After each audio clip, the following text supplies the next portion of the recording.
ಅಂಬಿಕಾನಗರದಲ್ಲಿ market ಪ್ರದೇಶದ Ganapati shed ಹತ್ತಿರ ಹಿಂದೂ ಸಾಮ್ರಾಜ್ಯೋತ್ಸವದ ಅಂಗವಾಗಿ ಬುಧವಾರ ಮುಂಜಾನೆ ಗಣೇಶೋತ್ಸವ ಮಂಡಳಿಯಿಂದ ಕೇಸರಿ ಧ್ವಜಾರೋಹಣ ನೆರವೇರಿಸಲಾಯಿತು. ಗ್ರಾಮದ ಹಿರಿಯರಾದ ಆರ್.ಎಂ. ಹಿರೇಮಠ್ ಮತ್ತು ಗಣೇಶೋತ್ಸವ ಮಂಡಳಿಯ ಅಧ್ಯಕ್ಷರಾದ ಅರುಣ್ ಭೋಸ್ಲೆ ಅವರು ಭಾರತ ಮಾತೆ ಮತ್ತು ಭಗವಾ ಧ್ವಜಕ್ಕೆ ಪೂಜೆ ನೆರವೇರಿಸಿದರು.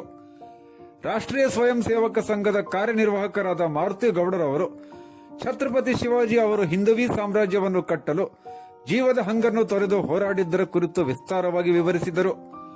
ಕಾರ್ಯಕ್ರಮದ ಮುಕ್ತಾಯದಲ್ಲಿ ಧ್ವಜಾರೋಹಣಕ್ಕೆ ಆಗಮಿಸಿದ ಅತಿಥಿಗಳಿಗೆ ಸಿಹಿ ವಿತರಿಸಿ ಸಂಭ್ರಮಿಸಲಾಯಿತು. ಧ್ವಜಾರೋಹಣದಲ್ಲಿ ಗ್ರಾಮದ ಹಿರಿಯರು, ಯುವಕರು ಮತ್ತು ಮಹಿಳೆಯರು ಭಾಗವಹಿಸಿದ್ದರು.